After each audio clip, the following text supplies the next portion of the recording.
the risk of contacting tuberculosis will be reduced. If you're healthy, then you're wealthy.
The man went out to bring in thugs to come and beat her. Yeah. In a situation like that, do you think women would have seen that and still want to speak?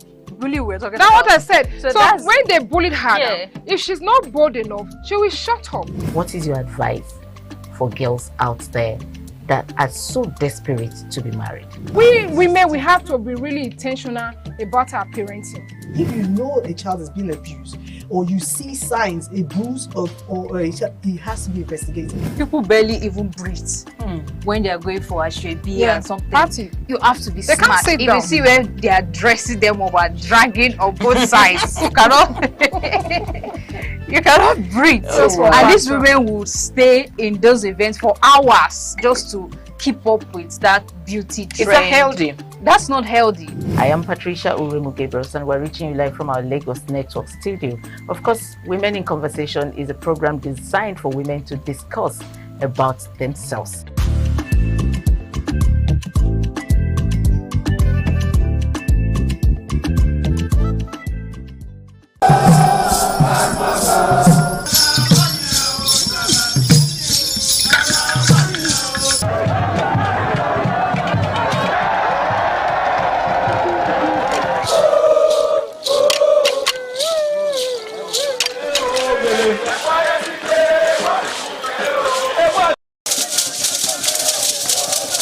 In the evening of the initiation day, all the newly initiated Edion danced to the residents of the Odion Way and also visited some homes of the various senior elders, where Chief Elder Ogbede Onwonse was very conspicuous, especially at the country home of Sir Chief Dr. Gabriel Osaro Igbenedion with his family on the night of the initiation.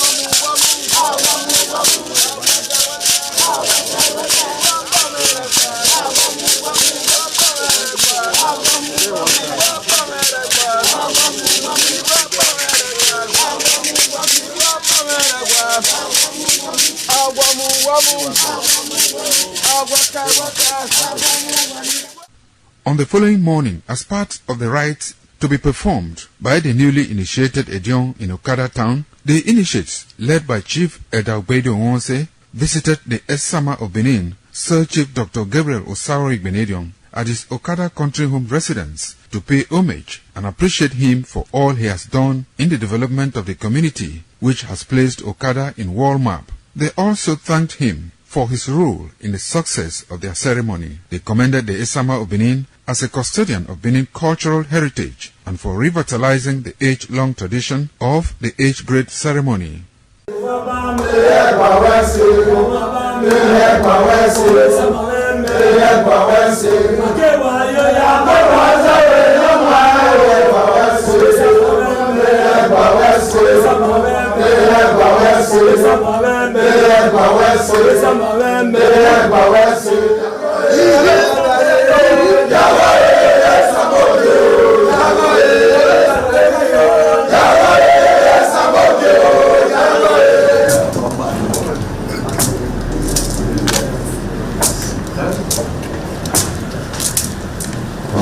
Shift.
As the year gradually draws to an end, it is time to raise our voice.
All right, I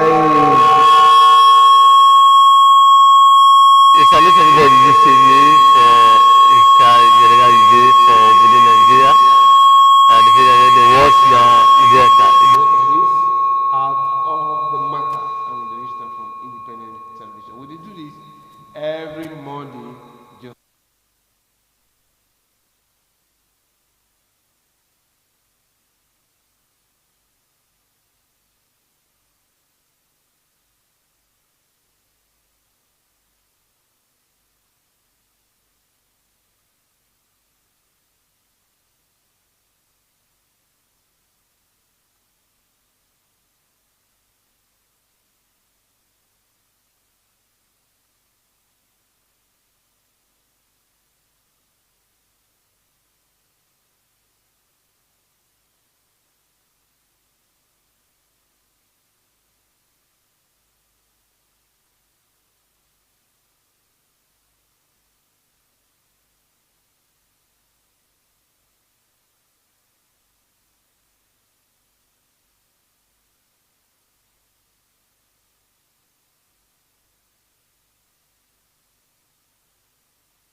far, just try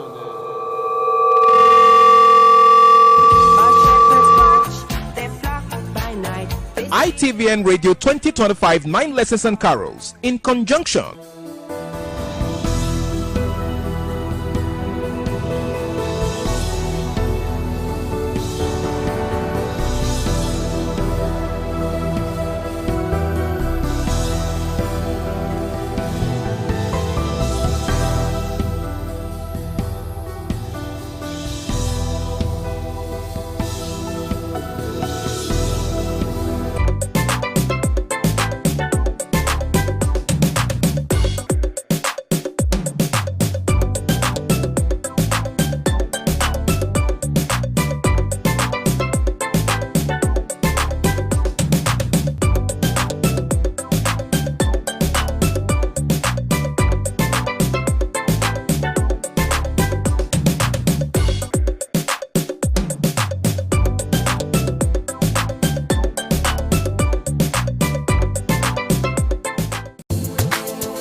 ITV, certainly the best.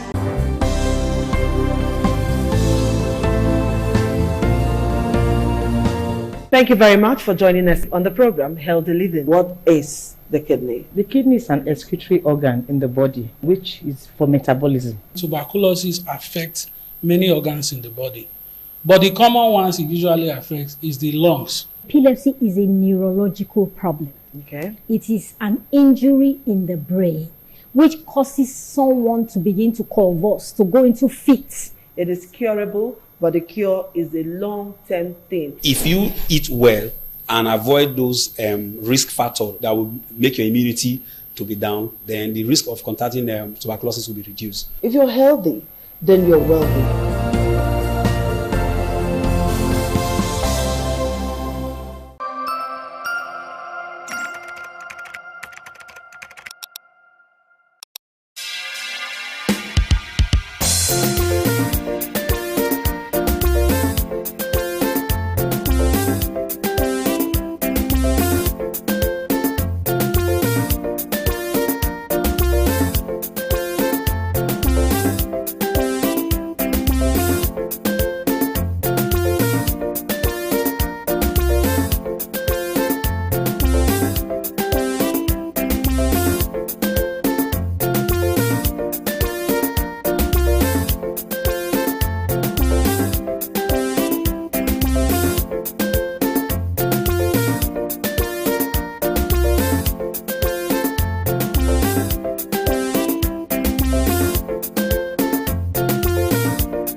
The man went out to bring in thugs to come and beat her. Yeah. In a situation like that, do you think women would have seen that and still want to speak? Really, we're talking That's about... what I said. So that's... when they bullied her, Yeah. now, if she's not bold enough, she will shut up. What is your advice for girls out there that are so desperate to be married? We women, we have to be really intentional about our parenting. If you know a child is being abused, or you see signs, a bruise or a child, it has to be investigated. People barely even breathe when they are going for a shrebi and something. Party. You have to be They smart. can't sit If down. you see where they are dressing them or are dragging on both sides, you cannot breathe. And these women will stay in those events for hours just to keep up with that beauty trend. Is that healthy? That's not healthy. I am Patricia Uremu Gabriels, and we're reaching you live from our Lagos Network studio. Of course, Women in Conversation is a program designed for women to discuss about themselves. I apologize again for transmission and also for the technical hitch we experienced just now. All right.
Inside the program, and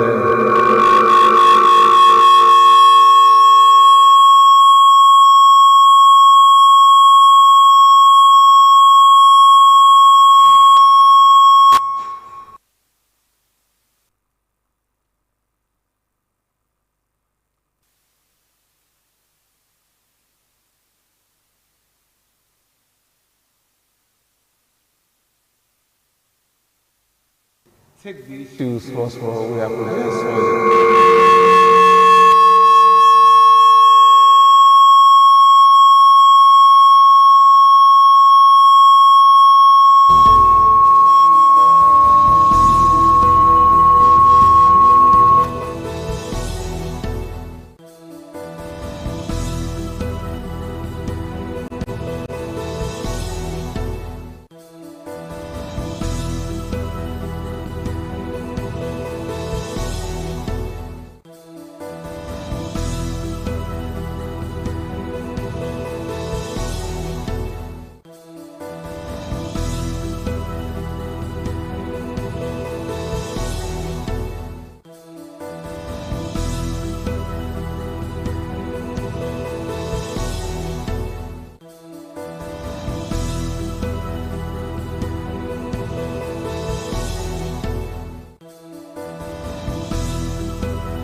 ITV, certainly the best.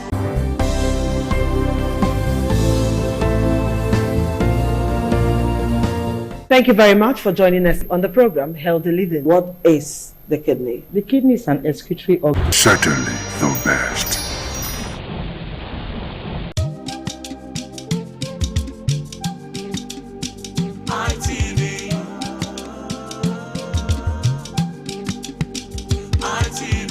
ITV, certainly the best.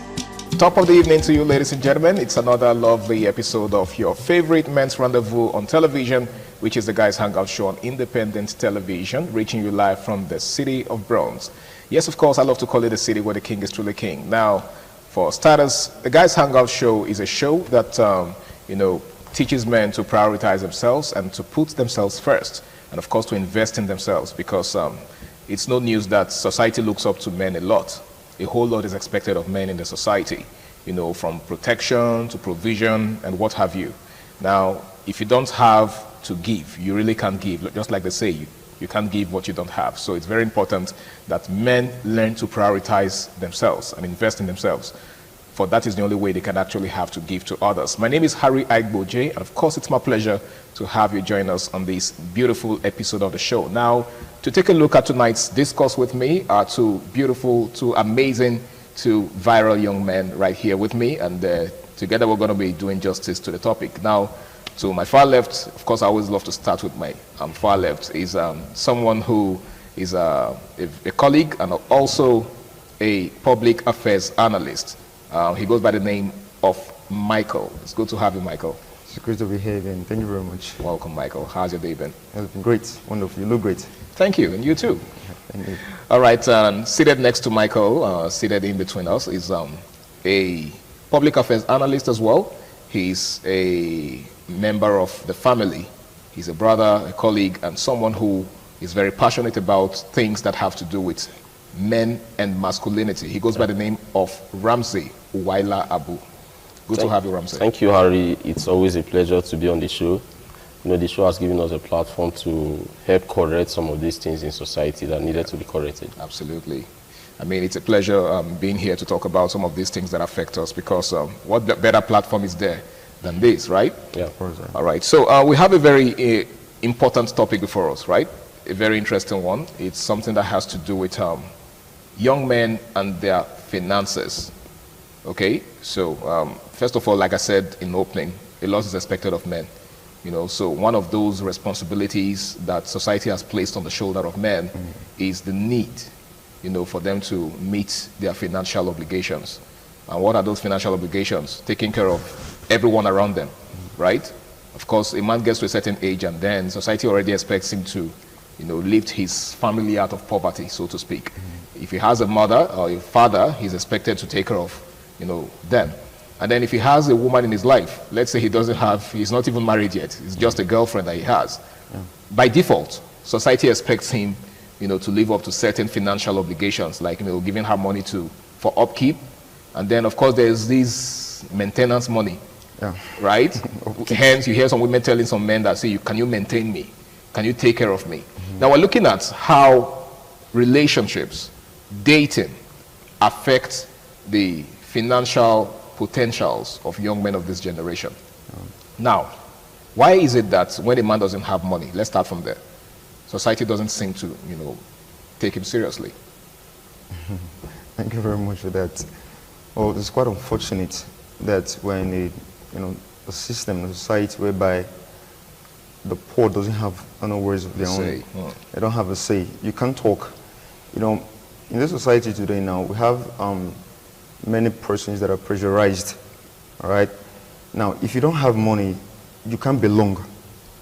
Understand? You can't belong. You know what I mean? Let me be elliptical. Okay. You can't belong. You get. So it's so unfortunate right now that, okay, you see, some persons are not so much traumatized to the extent that because they want to belong, they're not doing some illicit, putting their hands in some illicit activities. You understand? So I really don't know, but it's just where we find ourselves. You get. So if we can change that kind of parochial mentality, I can't, because of, see, some persons find themselves in a particular situation which is not their fault. You just have to live with it and do your level best to come outside from that situation. Yeah. It doesn't mean that you're going to stay there forever. You see, some of these youths today, they don't have to be pressurized negatively. Because you want your voices to be heard, you're going to start putting your hands in one or two dirty, prescribed on things or the other. You understand? So it's just quite unfortunate that until you have it, before you can be there among the chosen ones, in quotes. Now, thank you very much, Michael. Ramsey, there seems to be this growing trend, especially in the media space, right? Okay. Of men saying that relationship has become like a poverty alleviation scheme, right? So a lot of guys are now shying away from relationships. Some will just tell you, say, I'm no longer interested in relationships. Some, have made up their minds to abstain from anything that has to do with relationship because of the attendant effects, because of the features of such relationships. You are in a relationship, for instance, and certain things are expected of you. Even if your girlfriend isn't asking you for anything, even if she's not directing, in her demands, all it takes is just for her to complain about certain things. Some people call it indirect mode of asking. She tells you, "Oh, my rent is due." Yeah. Right? I need to make my hair. I haven't made my hair for the past 2 weeks. She didn't ask you, but she's asking you. She didn't ask, but she just, do you understand? And then, as a man, I had a friend that once said that, say, imagine your girlfriend complaining to you and you can't do anything as a man. That makes you less of a man. And this is the sad reality of a lot of men of this generation. How did we get here? Yes, there are still some girls out there who knows what they are doing. I think I will fault those guys who went for what I call outer beauty, what I call a coconut carrying a human hair, what I call an empty brain, wearing makeups and all that, who sees you are going for that girl, who sees you as a poverty alleviation scheme. If she can afford these things in her father's house, why would she disturb you with these things? The problem, I know many girls out there will say, okay, if you can as well get whatever it is you are doing with her, having sex with her and all that, why did you decide to go for her? But the truth is, it is not a market thing. I didn't buy it. I am not paying for it. It's not transactional. Thank you very much. It's not transactional.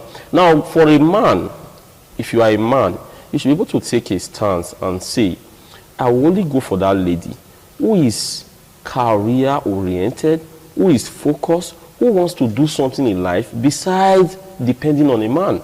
Such lady will not give you problems in relationship. But when you decide to go for that one, who is looking for someone that will remove our family from poverty, you always have problem. Mind you, even if you have all the money on planet Earth, if you spend today, you spend tomorrow, you spend the day after. Human wants are always insatiable. The day you don't have, should go for the higher bidder. Then the next person will continue. There is always this dependence on money. If money is no longer there to oil the engine of the relationship, they should go for another person that has the money so that the engine of the relationship will continue to be oiled and all that. Okay. So the thing is, as a man, you shouldn't start with such relationship. The way girls say, I cannot date a broke guy. I don't know why guys are dating broke girls. What is the first sign of a broke girl? That's a serious one because it's been generating lots of controversies on social media because that's where we are right now. Some guys are saying, if ladies are saying they can't date broke guys, then I think it's time to start paying them in their own coin. So we're not dating broke girls. So the question is, where will that take us as a people? Because what that actually has turned relationships to is, a trade by barter thing. Yeah. Right? So, in those days, we heard of most of our parents, our grandparents, fell in love. There was true love. They fell in love without much financial consideration. That was not to say that they didn't care for each other or that they did not, feel the need to want to buy things and give gifts to each other. But nowadays, these relationships are hinged on these things. Yeah. So if you take these things away from relationships, there will be no relationship. There will be no relationship. So my question is, what does the future hold for young people? If we continue like this, there will be no marriage. The only thing we'll have will be wedding ceremonies. And these days, many girls are even hyping or putting all their hope on how their wedding is going to look like, instead of thinking of how their marriage should look like. And that's because they have tied the whole of their life to the financial status of a man. Sir, if all men can decide to say we are not dating a broke girl, it will bring us to normalcy. It will bring us to what we call real marriage. Okay. No, when the Reverend Father says for richer or for poorer, some people say for richer, he knows that there will be time where there will be what? The worst. It's not going to be good all the time. So this time when things are not working out well for your man, will you still be able to stay? Who is that man that is so rich that at time there will be no hiccups in his life or financial status and all that? Definitely there will be time when this man needs money. Will you still be there as his wife? So when you start a relationship with money, I can take care of you. Can you afford me? Yes, I can afford you. As if they are products. We only afford things that we buy, we use and done. Commodities. How can you say, as a human being, you are asking a man if he can afford you? Like you are some sort of commodity. Then you sold your rights, you sold everything, he can afford you. Then he owns everything about you. And later you come outside to say you are a feminist. Women should be given equal rights. When you have been bought by a man, you ask if he can afford you. So the problem now is, guys out there, look for a woman who is a real woman. A woman who knows that she is in life, not because she just wants to depend on a particular man, but to make money herself and going to marry. For such women, you enjoy marriage. But if you pick that one who is looking for someone that will take her out of poverty, you will keep spending and spending. At the end, you will still lose her because she is fit for the streets and not for the home. Not for the home. Okay. Now, we pray that we do not end up with one of those that are suited for the streets. Now, Michael, Ramsey just said something about some men's poor choices. He said that a lot of guys that end up with such women, it's because they actually went for such women. But the question on my mind when he was saying that was, how many good women?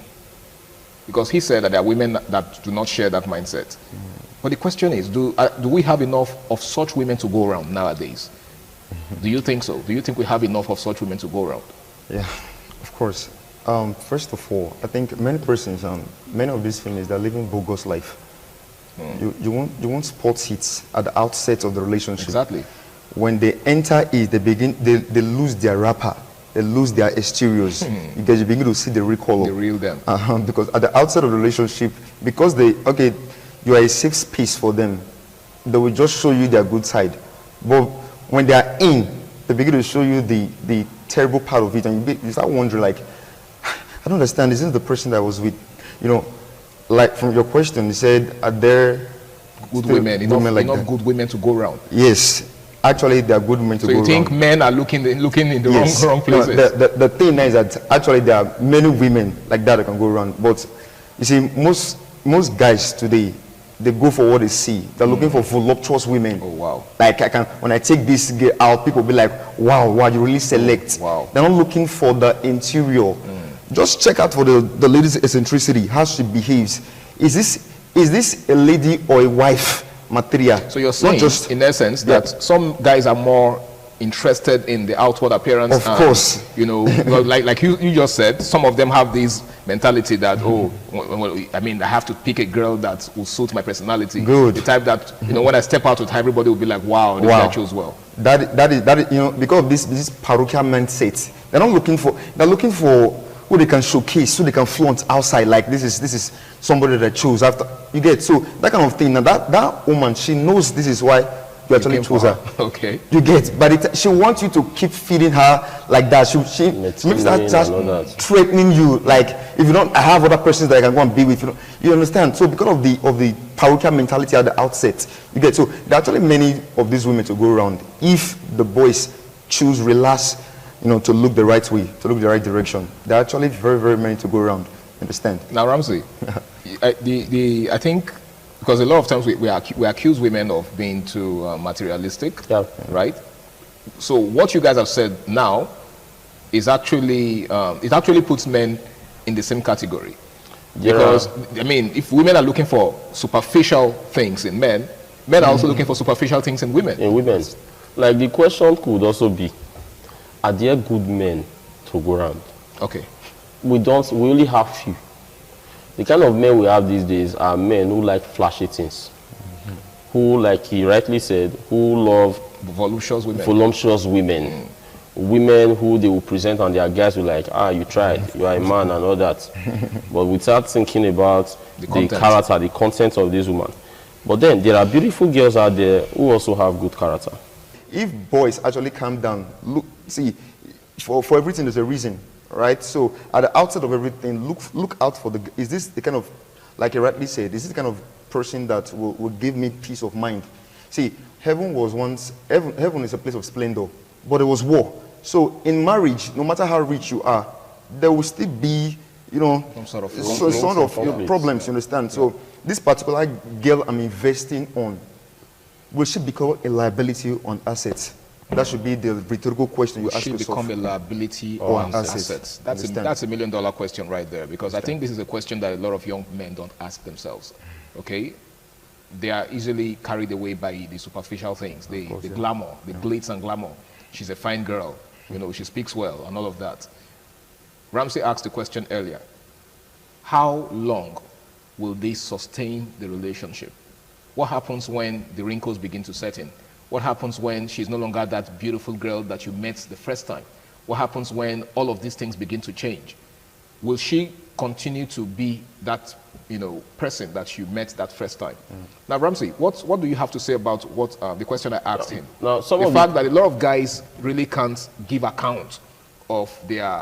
reasonable account of their expenditure annually as per relationship. And their expenditure is on the relationship. That's where their money goes. See, the truth is, when I see guys trying to make a woman comfortable by spending all his money on the woman, using the word I am maintaining my woman and all that, I begin to marvel, like, do we still have some foolish people in this society? A woman that was giving high latch, she said it's not enough by God, she added to it. Okay. A woman that removed the eyebrow, she will remove it with razor and draw another one. A woman that as well decided to increase her bum bum. A woman that as well decided to increase every part of her body just to... A woman that is not satisfied. God was not able to satisfy a woman. And you think you can. And you think you can. The man will die. And the woman will continue to live. Other men will continue to maintain her. The truth is, do what you can do. It is not even your responsibility to maintain a woman you've not taken as your wife, you've not married. You are not a poverty alleviation scheme. If she needs all this thing, her father should be able to provide it for her. If her father cannot provide, her other brother cannot provide, her family cannot provide, she can't even provide it for herself. Then who said, where is it written in our constitution that a boyfriend must always provide all the needs of a girl? A girl that loves you will never stress you. She will not ask you what she knows that you cannot afford. If she's asking you what she knows you cannot afford, she's trying to say you can't take care of me and I'm moving. Maybe she's saying anything directly. Because she knows you cannot provide this 1 million, for example. And she's asking you for $1 million. She knows you can't provide it. Indirectly, she just needs a reason to go. Then you let her go. And focus on someone that will grow with you, that will help you build your home, and all that. Now, you see, it is not also their fault. There are some guys out there who have so concentrate and value this idea of physique of a woman. She must have this, she must have that. And that's what leads some girls to go for this, is it BBL, BBL, this and that, enhancement, because that's what gets... But the truth is, those guys just want to use you as show off. The love is not there. When it's time for that guy to settle down, he will go to that other girl out there, who they see as Mary Amaka or Christians and all that. That's the girl he wants to make the mother of his unborn kids. Then the other one is for show off, for showmanship and all that. So they should know that a man that really loves you will not want you to go under the knife just because he wants you to add more flesh to what God has given you. It is from the heart that you actually see the beauty of a woman. Who said there are no beautiful girls out there that are well-mannered also? That doesn't mean girls that are well-mannered are not beautiful. They are beautiful. There are beautiful girls out there. They are well-mannered. They are focused. They know what they want. You go for such. Okay. So the fault is from some of those guys who make it look like this is what all men want in a woman. That is not what all men want. Men want a woman that will be the mother of their kids.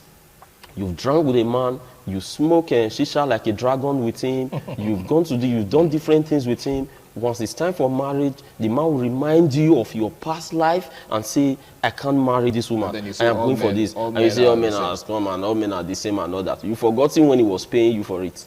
When you were collecting thousands, when you were collecting millions from him, when he was taking you all around the world, you were sitting in front of the car and all that. He paid for it and he got whatever he wants. He's done with you. Now he wants to settle down. You are crying.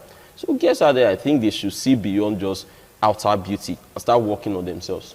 Thank you so much, Ramsey. Michael, he said something that struck me, that, you know, a woman who actually has your interest at heart and who is with you for the long haul will not expect you to spend, you know, extravagantly on her. What that tells me is that, you know, a woman who expects you to spend so much already has an exit plan. Yeah. Probably doesn't even see a future with you. Because if she does see a future with you, she would advise you and encourage you to invest, knowing that, you know, whatever comes out of that investment, she's going to be a part of it in the long run. Do you share that thought? Yeah, of course, yeah, definitely. Now, somebody that really loves you will not stress you, all right? So most of these girls, they know what they're doing. Like, what he said just now, he said, I think, talked about a girl looking for a reason, a purpose to leave a relationship. All right. See, most of these guys that are close to their partners, they know the capacity, they know the extent, The limits. The limits, the pockets. You get. So a girl that actually, you know, have your heart, and she will not want you to spend redundantly. So most of these girls today, anyway, let me not say most of them, a few of these girls, like very, very few. Some of them, okay. Yeah, some of them. What they do, if they actually love a boy, they point you in the right direction. They want you to, okay, why don't you try this one out since the other one did not work out? You. Like they push you to your goal. They may even lead you to tears. You'll be like, who is this angel? True. You understand? So most of these girls, there are just a few girls, I beg your pardon, just a few girls that have this kind of mentality. Most of them are carried away by these social media material things. Look at what my friend's boyfriend got for her. Let's not forget about social media influencers. Yeah. I just got a new hair. Yes. My friends need to see it. Yeah. So her boyfriend bought it for her. You get. So as we're moving like together, I was the black sheep. I was the one that was left out. Look at them with their, you know, their exorbitant hair. She was under pressure. Just to look at, yeah, you understand. So this kind of girl, that is, if Grandma Cooper met me, I would say that's the reddest flag. You understand? Okay. So you understand. So that kind of thing, if a boy spots such error or such thing, nobody should tell you to, according to the palace, to borrow more leg and run. Okay. You understand? So a girl that really, really loves you will not overstress you. All right. Now, yeah. Ramsey, what's your advice for young men who are in one-chance relationships? Okay. One chance in terms of, you know that the person you're with right now doesn't really have your interest at heart, but because you're already emotionally attached, you don't know what to do to opt out. What's your advice for such Let guys? me remind in them. Less than 30 seconds. Yes, let me remind them, if they've forgotten that you can give a woman everything. Give her all the money. There'll be one bicycle repairer. It could just be a driver. It could just be the vulcanizer by the roadside who is servicing her. Let me use that word. And you are the one spending the money. Women don't even know what they want. They can fall in love with anybody just for anything. So you can be taken as your dogu. Some women. Yes, some women. You can be taken as your dogu. Okay. While she would just love the other guy because of the way he looks. So if you think money can buy love, you will spend and spend and spend. At the end, it will still end in futility. So in a nutshell, money can't buy love. Can't buy love. Definitely. All right, Michael? Yeah. I think, well, like I said, let me contribute to it. Get so most of these relationships that we find ourselves in, just do your level best and leave the rest. You don't have to kill yourself. You don't have to pressurize. Like you said just now, you said some women, they found calmness, they found safe space in some certain persons. They can like a guy because of his sexual prowess. They can like one because of his pockets. You know, they can like one because of his. So there's no particular reason why. No particular reasons. Exactly. Women are ones to men. Okay. just insatiable. Okay. You just can't please them. So just do your level best. You understand, and leave the rest. All right, guys, I want to say a big thank you for making tonight's edition a success. You guys have been really, really amazing. Well, like they say, a word is enough for the wise. You really can't go beyond your limits. Every human being has a limit, okay? And the moment you begin to try to stretch your limits, that's when you begin to wear yourself out. And then the moment you're done, she would leave you for the next person. Okay, so just like they've said, if there's anything I can take away from what they've said so far, is the fact that you can't please anyone, not just women. Okay, you can't please anyone. Human wants are insatiable. Where you stop is where somebody else is going to begin. So why not just do the best that you can? And just like Michael said, the person that loves you will not stress you.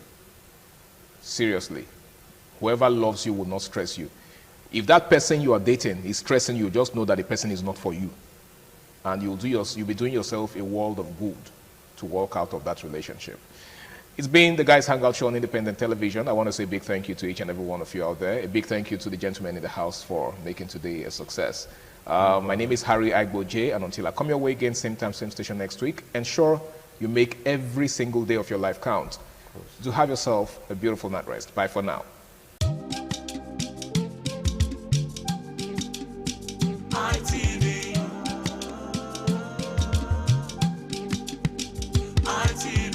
ITV, certainly the best.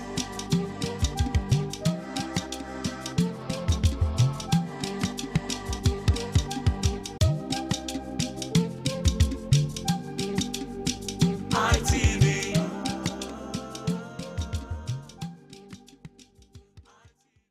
Certainly the best.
The man went out to bring in thugs to come and beat her. Yeah. In a situation like that, do you think women would have seen that and still want to speak?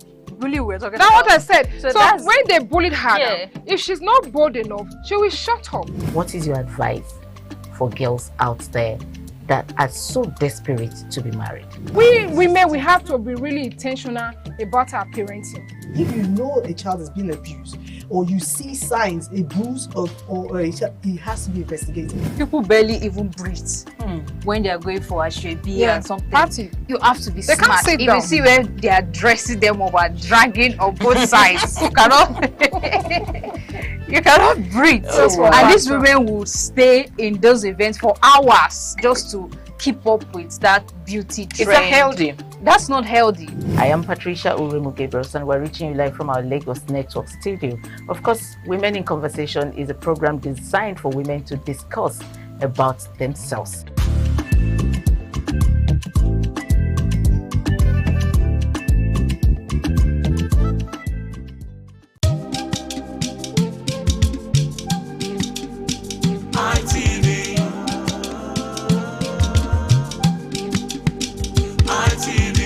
ITV, certainly the best.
the man went out to bring in thugs to come and beat her. Yeah. In a situation like that, do you think women would have seen that and still want to speak? Really, we're talking That's about what I said. So that's- when they bullied her, Yeah. now, if she's not bold enough, she will shut up. What is your advice for girls out there that are so desperate to be married? We women, we have to be really intentional about our parenting. If you know a child is being abused, or you see signs, a bruise or a child, it has to be investigated. People barely even breathe when they are going for a shrebi and something. Party. You have to be They can't smart. sit If down. you see where they are dressing them or are dragging on both sides, you cannot you cannot breathe. And these women would stay in those events for hours just to keep up with that beauty trend. Is that healthy? That's not healthy. I am Patricia Uremu Gabriels, and we're reaching you live from our Lagos Network studio. Of course, Women in Conversation is a program designed for women to discuss about themselves.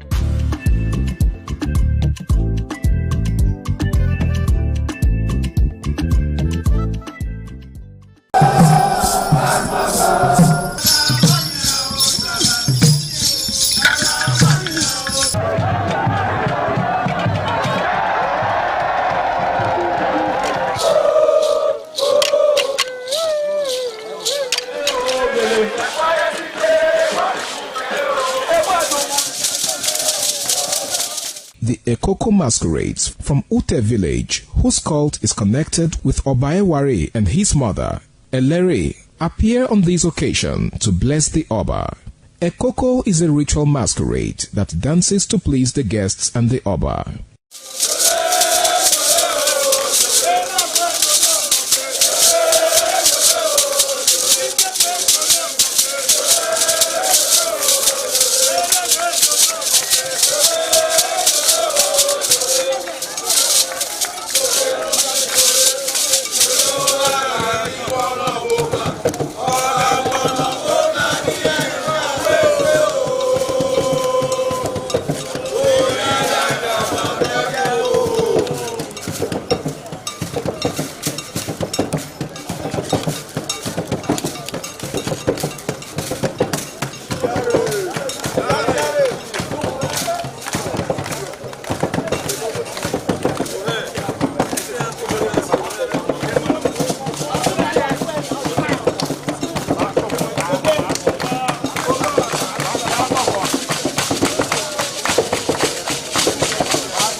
Certainly the best.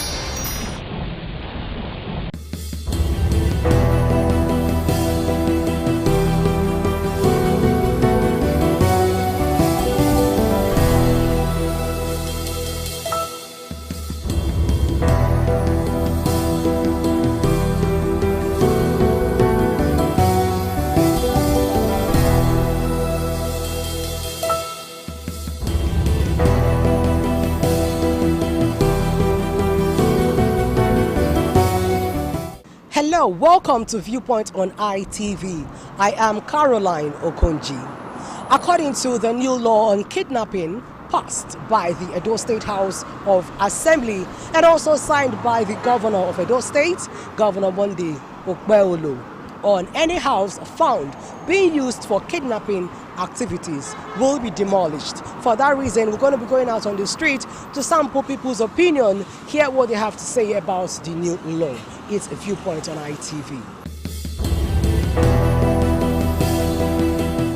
First, it's a good law. Let's put it there. It's a very good law. The law goes very far beyond, apart from kidnapping, even sponsors of kidnapping, sponsors of courtesan activities, they've all been captured by this law, such that persons can now fall the persons that can fall prey are wider than what it used to be.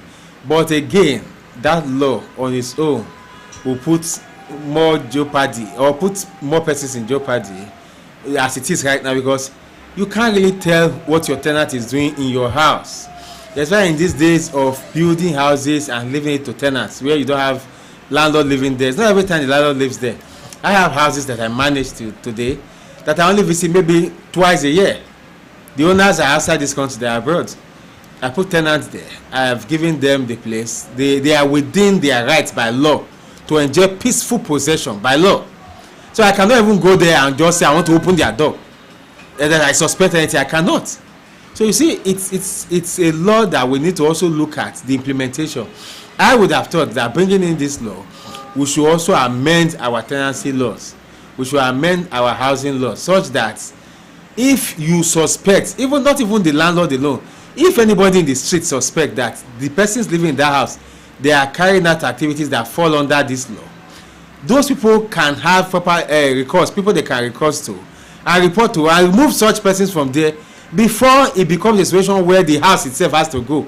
Because sometimes you punish the house owner, and the house owner has no inkling, and even if he has an inkling, there was nothing he could have done. I have dealt with a case of the landlord was in Lagos, but he got information that one of his tenants was bringing firearms to the house. He got information from another tenant who pleaded to be anonymous because of security, because he was afraid of his life and that of his children. So he called landlord, please, this boy, I saw him, they were taking firearms into his room. So the landlord came to me, he wants this boy out by all means, but I cannot force him out. I have to go through the legal procedure, serve him notice, the required notice, and notice sometimes can be long. In this case, he needed 6 months because it's a 1-year tenant that had no tenancy agreement. So what happens if within that period of my notice he is caught in kidnapping or in courtesy? So there are so many things that we need to put in if this law must work, because it's a good law.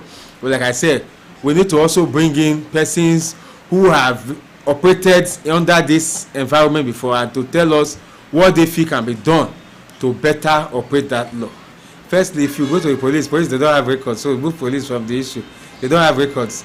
But let us even look at it from another perspective. How do you profile these people? You profile them today, they bring another person tomorrow. I have a tenant I've been trying to eject for more than 6 months, no more than a year.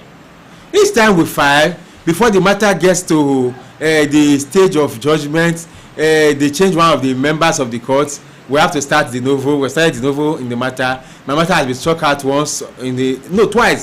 Why this matter was going on? So it's been more than a year I've been trying to eject a tenant. What happened is that the person who came here to take let of that property is a man with a wife. They look responsible. He gave me his business card and everything. He said, oh, this is a good person to give a house to. But when I started visiting the house, I have never seen that much. He has never lived there for 1 day. He took let of that place and placed his mother there, his siblings who are all rejected from different families, maybe the ones who married, the marriage didn't work out, the ones who were working somewhere and they stole and they were driven, just loaded them in that place like a refugee camp. That's what they are doing in that house. There's no person, the person I gave the property to is not there. And I cannot just jump into the house and force them out. I must go through the proper procedure. See, that is why I say again, we need to amend our tenancy laws. It's long overdue.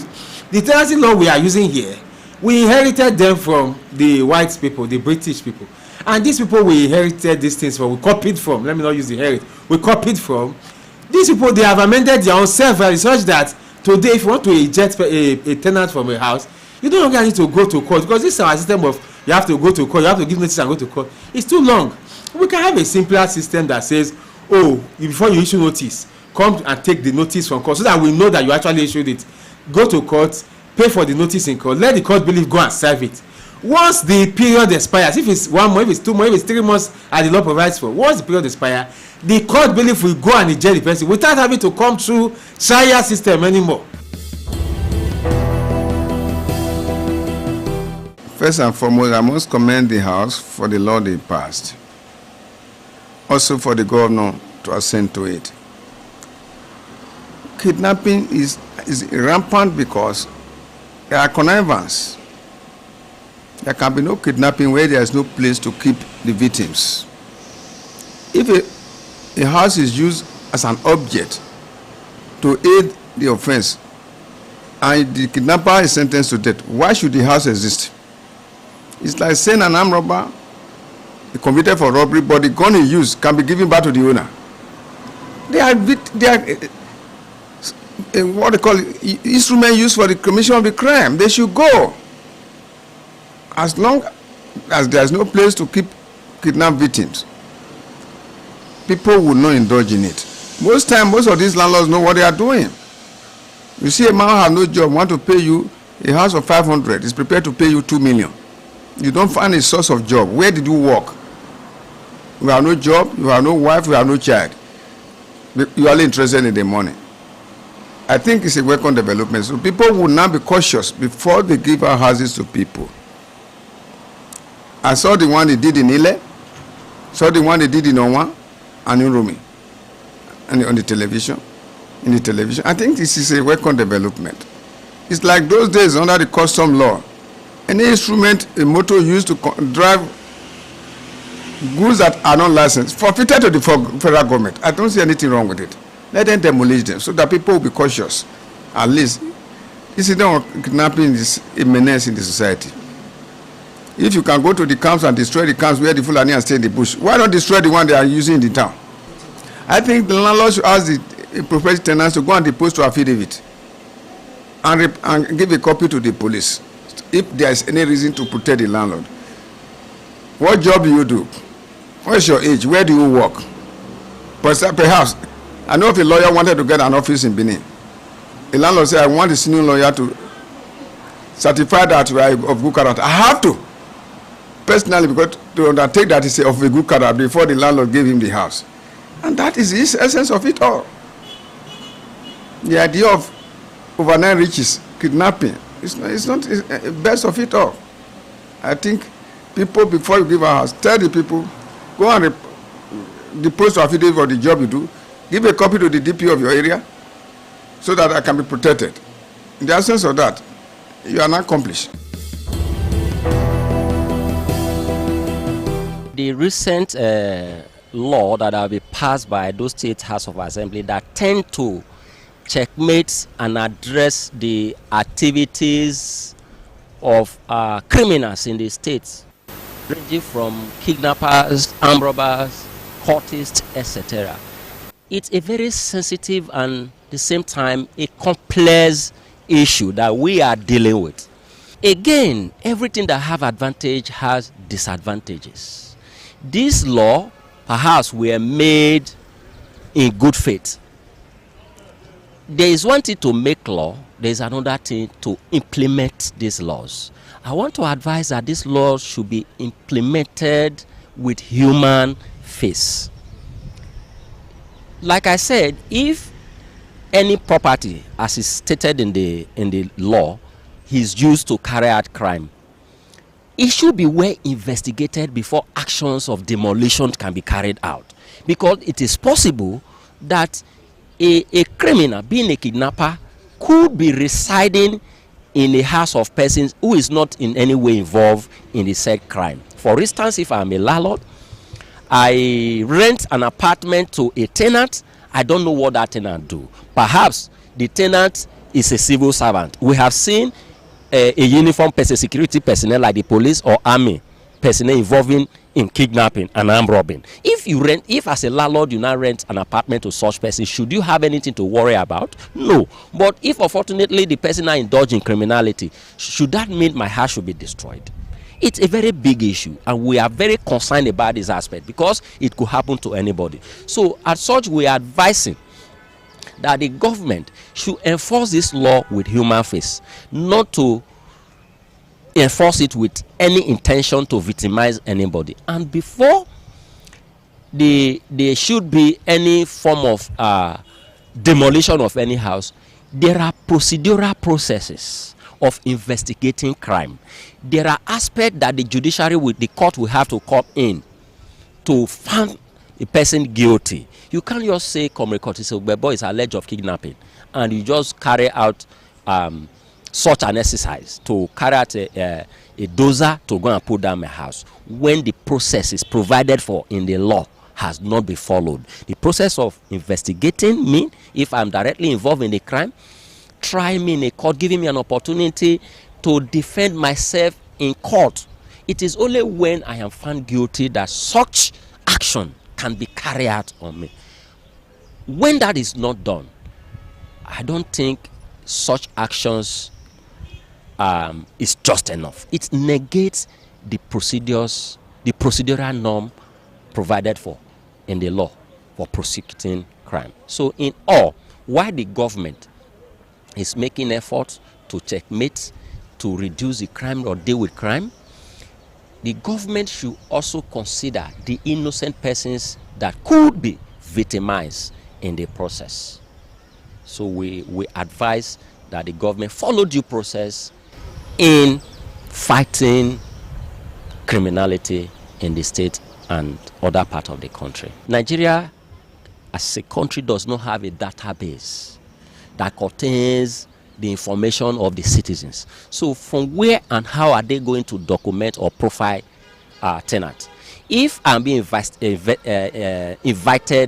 by a landlord or by security personnel, is it not what I tell them that they will document? If they ask me where I work, I tell them I work XYZ, I run a personal business. What mechanism, technology does the government have to do verification? So to me, that could be a mere eye service and exercise in futility, because the government over time have not deemed it necessary to collate the database of every Nigeria like it is in other civilized and sane society.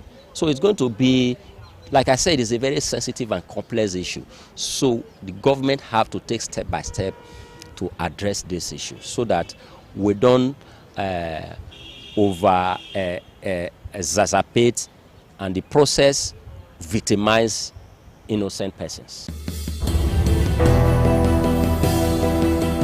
The issue of kidnappers being dealt with by a way of maybe demolishing their houses when they are found guilty is a good one. But then I think the law enforcement need to do a thorough due diligence to ensure that the owner of this house, the person who owns this house, they have to investigate to ensure that they have done their investigations, and if perhaps they have not done their investigation, then the law can have its course. But if they find out that these persons have in any way tried to do their investigation before accepting these persons into their compound, they should find a way to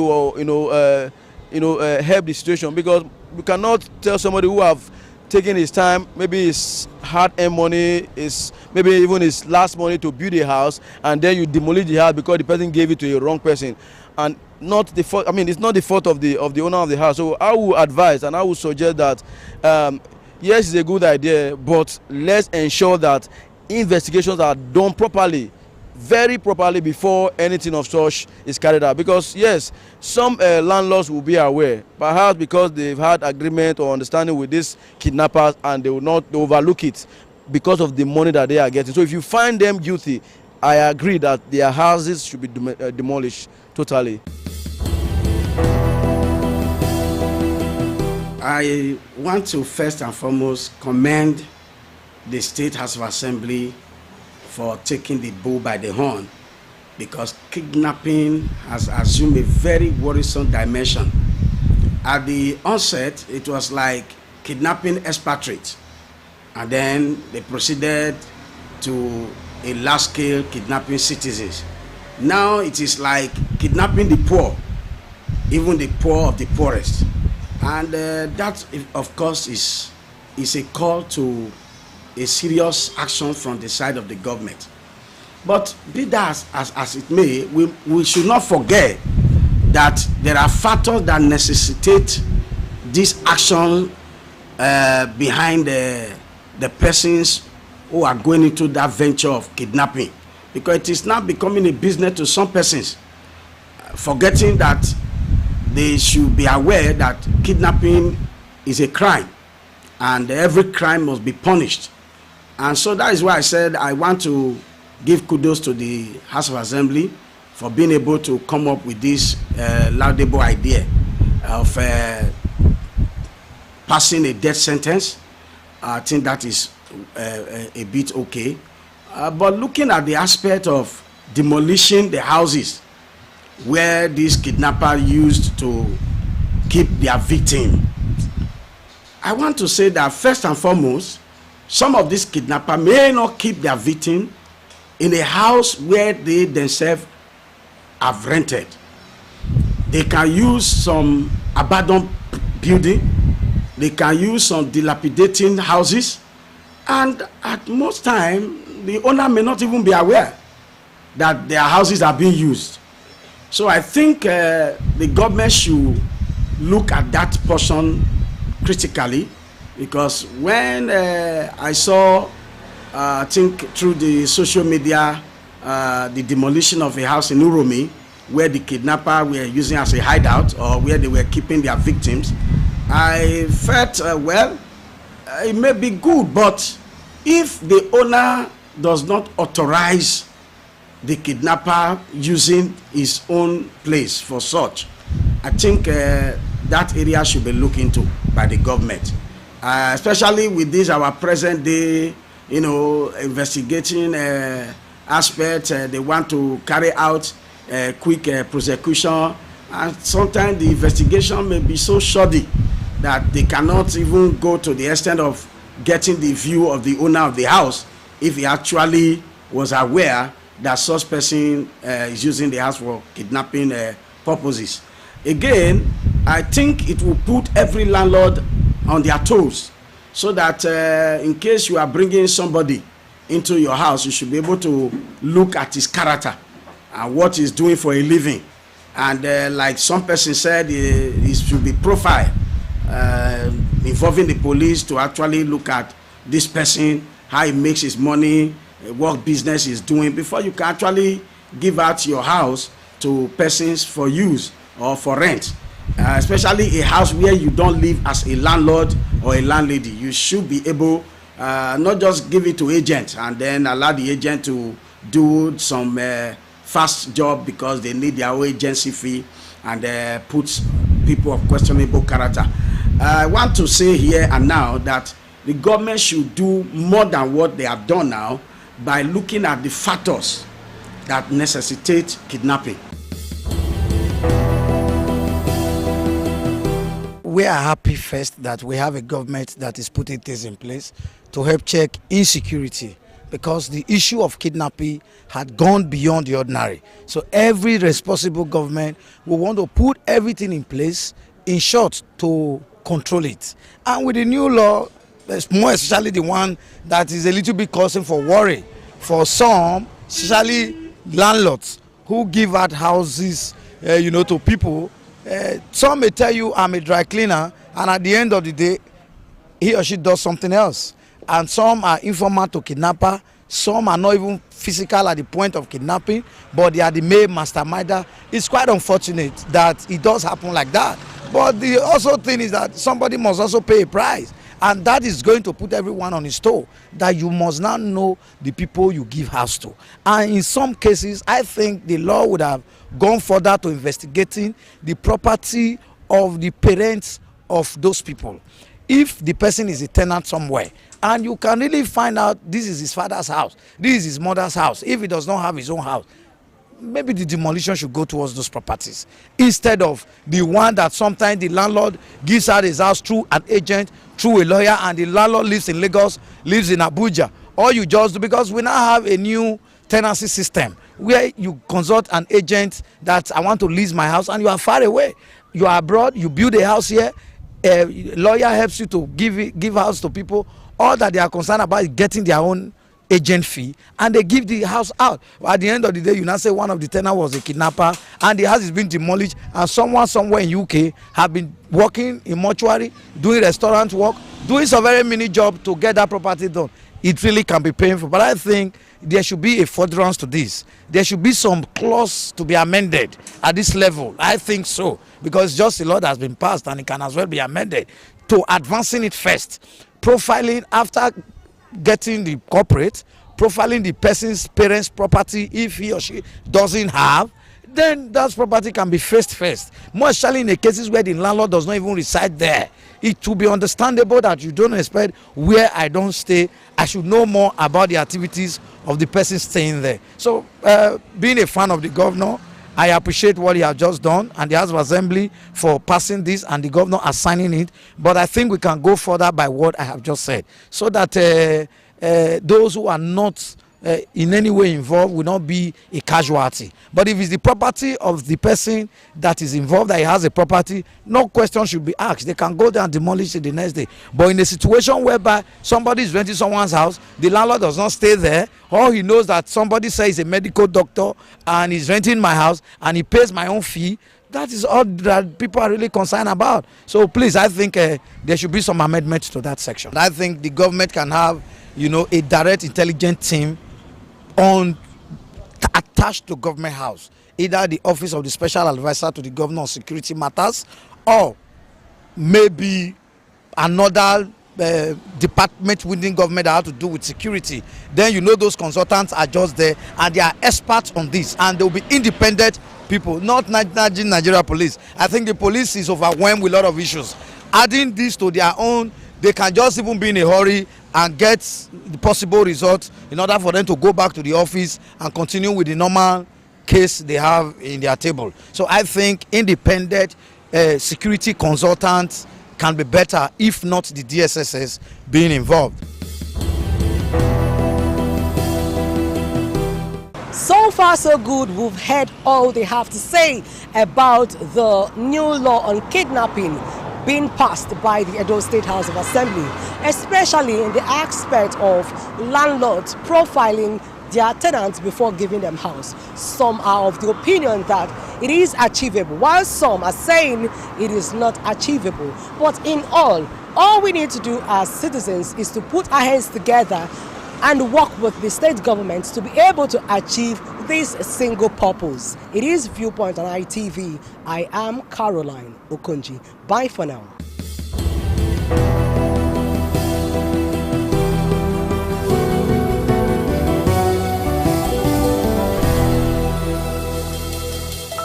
Certainly the best.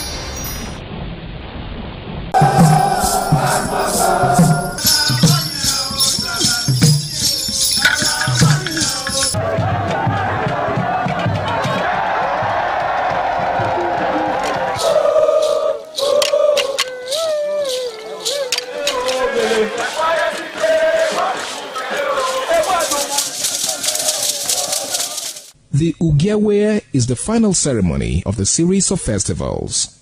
It is one of peace and lightheartedness, following the more solemn of the ritual year. Ugewe is the festival of the Ewe leaves, a symbol of good luck and joy. It is the most popular of all that heralds the dawn of a Benin New Year, new vow, newness of life and freshness of life, and a new hope for the future. In the evening, the Ewe leaves are presented to the Oba of Benin in grand style in a colorful ceremony. The Ihogbe Society, amidst singing and dancing, bring the sacred leaves that symbolize good luck, blessings, peace, and prosperity. Each of the senior members of the Ihogbe proceeds to give the sacred leaves directly to the Oba of Benin, and others put theirs at his feet.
Certainly the best.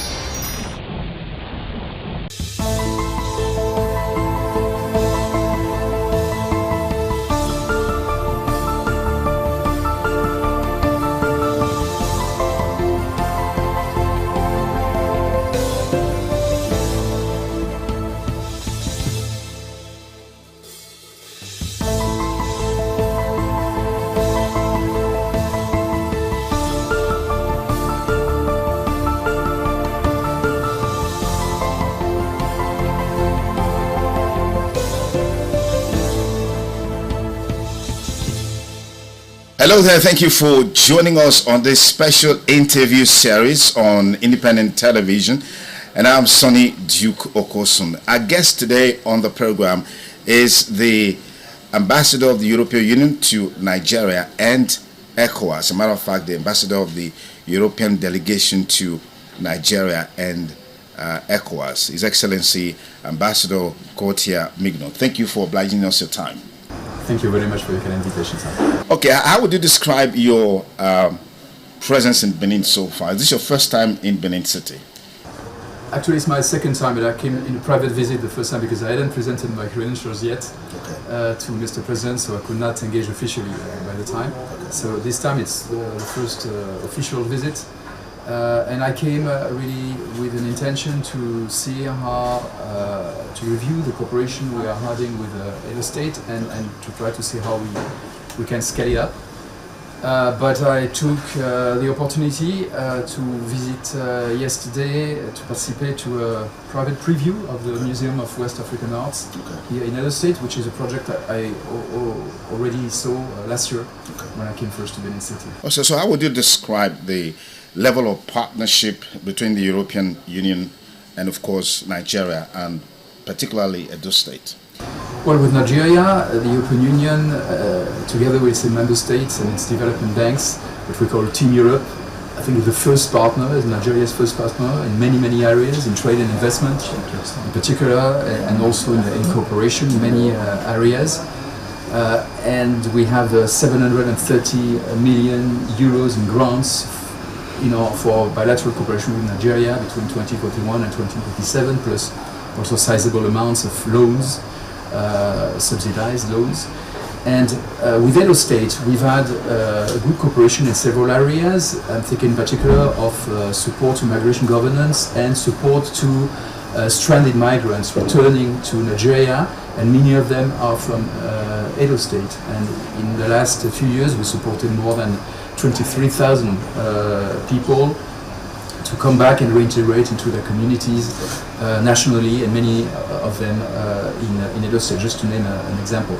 So voilà, we think we can do more in other areas. We're also working in digital economy, in renewable energy, and also in projects for communities. But I always come with states so important like Edo State with an idea of how to try to improve and strengthen what we are doing already. All right. What is the policy thrust of the European Union in terms of opportunities for young people as it relates to education? Well, for us, education is key, and young people are a cross-cutting priority in a country like Nigeria. So in all our projects, we integrate a dimension for young people and also for women. And in particular, as far as young people are concerned, we are funding a big national project called Nigeria Jubilee Fellowship Program. It's about helping young graduates to integrate into labor markets by funding a 12-month scholarship for having internships in medium and small size enterprises or public service to get a first professional experience. And this is something that we are now scaling up with the federal government. And we are also offering possibilities of studies in Europe, particularly through the Erasmus program. We have more than 100 Nigerians going every year to Europe to study a master in the framework of the Erasmus program. All right. What is the policy thrust of the European Union in terms of opportunities for young people as it relates to education? Well, for us, education is key, and young people are a cross-cutting priority in a country like Nigeria. So in all our projects, we integrate a dimension for young people and also for women. And in particular, as far as young people are concerned, we are funding a big national project called Nigeria Jubilee Fellowship Program. It's about helping young graduates to integrate into labor markets by funding a 12-month scholarship for having internships in medium and small size enterprises or public service to get a first professional experience. And this is something that we are now scaling up with the federal government. And we are also offering possibilities of studies in Europe, in particular through the Erasmus program. We have more than 100 Nigerians going every year to Europe to study a master in the framework of the Erasmus program in particular. Fantastic.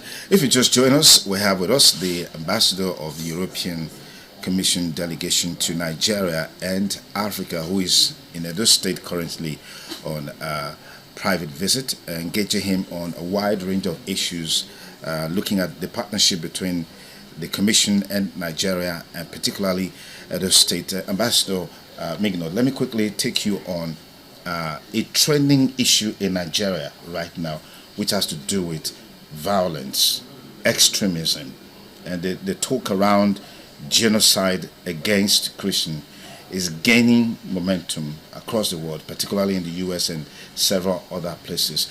What's the Commission's perspectives on this issue, and what is the intention in terms of helping Nigeria to deal with banditry, Boko Haram, and all other extremism that we're seeing playing up in the country right now? I think it's important not to exaggerate or oversimplify situations which are very complex in Nigeria in terms of violence and insecurity. Of course, it's a big concern for everybody, including for us. We are very much committed with freedom of religion and belief in particular, and of course, any attack against communities or individuals because of their religion must be condemned now, unacceptable. But at the same time, we stand in solidarity with Nigeria, with the victims of the attacks, of course, and with the overwhelming majority of Nigerians who are willing to coexist peacefully beyond ethnic or religious differences. And so we stand in solidarity with Nigeria to fight the many drivers of violence and insecurity. And religion is only one of them. And we've been supporting Nigeria for many years through many projects of peace building, of de-radicalization, demobilization of former members of non-state armed groups, for instance. And we are ready to do more. The European Union some 12 years ago received the Nobel Prize for Peace. And so we always feel the necessity to be up to this great distinction that we received, to work on peace building, to work also and strengthen our relationship on security and defense with Nigeria, but in a spirit of partnership and of respect for Nigeria's sovereignty. Fantastic. You're here specifically because of the Museum of West African Arts, MOA, which of course was launched just a few days ago. But what's your take on the current issues surrounding the Museum of West African Arts, particularly against the background of some of the things that happened there, during the inauguration of the center? You were there. I was there. It was not an inauguration of the museum, actually. Okay. It was just a private preview, because the organizer, I think very wisely, decided, as there were some criticisms, to postpone the formal inauguration of the museum. They announced this already a few days ago. And so yesterday was just a private preview for partners, friends, diplomats like myself and other European ambassadors. The EU has no direct involvement in this project. We are not funding this project. We might do it in the future because we want to partner more with museums and cultural institutions in West Africa and Nigeria, but we have no direct involvement so far. So I came here really to see the advancement of this very wonderful project I discovered last year when I came first, which is a great opportunity for Edo State, for Nigeria, and for West Africa. It's a West African museum. It's not about only Benin or Edo State or Nigeria even. It's West African. And I must say that the experience that we had yesterday was quite unpleasant and deplorable, because this private event on a private property was disrupted by so-called protesters who came in, allowed by the police, because there was security all around, but they left them in. And they disrupted the whole event. So it's exactly how you scale off. You scale off investors and development partners coming in good faith, to partner with your community. And Germany, for instance, has invested 8.5 million euros in this project. If now they see that this project cannot operate normally, the conclusions will be quite clear, not only for Germany but for all European stakeholders. Fantastic. Let's look at a general issue that relates to the involvement of the Western world in Africa in terms of development, in terms of partnership, in terms of insecurity. Talking about partnership, we're seeing the European Union, for example, always disposed to giving loans to African countries, Nigeria inclusive. The perspective of these loans being a trap for developing countries, underdeveloped countries. What are your thoughts? What's the Commission perspectives on this? Well, this is a trap where we felt collectively, the lenders and our African partners 30 years ago, and we had at the time to pardon part of this debt, to do a whole work to get out of this situation. So now, through, in particular, our new cooperation strategy, which is called the Global Gateway Strategy, we are very attentive not to fall again into this trap. So we limit the level of indebtedness of partner countries. We give subsidized loans. We don't want to fall again into this trap. And what we are seeing with concern is that African countries, some of them, are falling again into this situation with other lenders, not the European Union, because we've learned from our first experience. So this is why now we work very much with financial instruments, blending loans with grants, for instance, subsidized loans which create revenues for the country, so making sure that they can be reimbursed. So it's really a point we are very attentive to. On a global scale, we've seen the disappearance of peace, so to speak, at the global level. I mean, the Hamas-Israeli crisis there's a ceasefire, there's some sort of agreement, but we're still seeing some measure of violence. We saw recently the RSF activities in Sudan, particularly in Al-Fasher. That crisis is still going on. And these activities or events that are unfolding globally that undermines peace globally, what's your perspective of the fact that it's like the world is hamstrung in terms of dealing with these issues, nipping them at the bud before it blossoms, it flourishes, snowballs into huge crisis like you're seeing now in Sudan? Hunger is there. In Hamas, there's starvation, there's poverty, and all of these issues happening. Why is it so difficult for the world leaders to have a consensus in terms of how they can collectively respond to these issues? Because we have collective rules in the United Nations Charter, international law. And what we have seen over the last 10 years or so is that very important players have not respected these rules. You know? Take the case of Russia in particular. Yeah, Russia and Ukraine. The Russian invasion to Ukraine, which started in fact in 2014, then it became full scale in 2022. Then from a permanent member of the Security Council, a country which is supposed to be a guarantor of these rules, then it shows that everybody can do anything and violates international law without punishment. And so this is why it's so important, and that is why the European Union insisted so much that all countries in the world had to condemn the Russian invasion to Ukraine. And most countries, including Nigeria, have done that. But others, including large democracies, have not done so. When you say large democracy, are you talking about the US?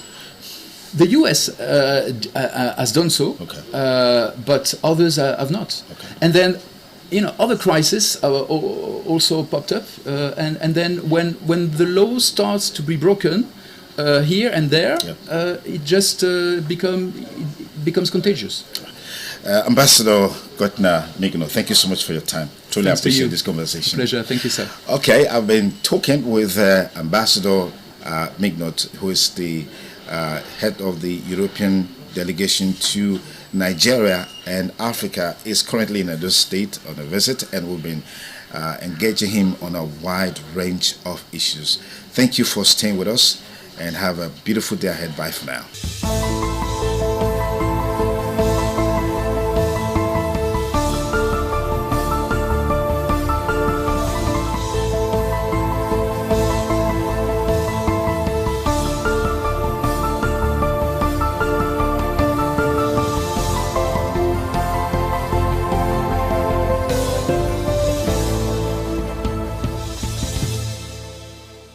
Certainly the best.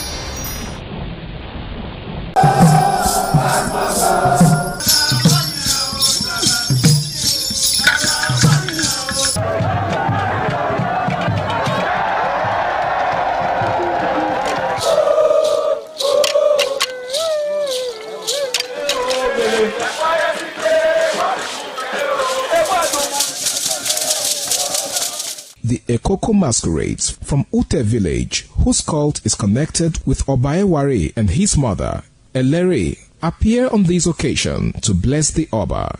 Ekoko is a ritual masquerade that dances to please the guests and the Oba.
ITV, certainly the best.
ITV, certainly the best.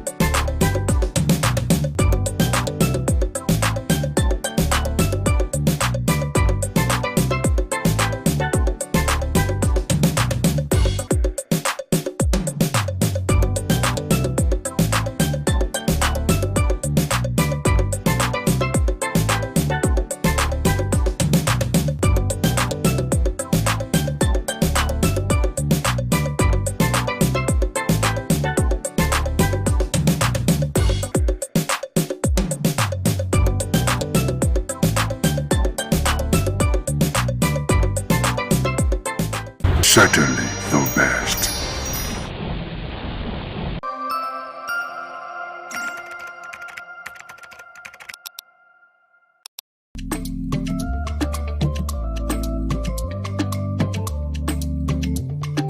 The man went out to bring in thugs to come and beat her. Yeah. In a situation like that, do you think women would have seen that and still want to speak?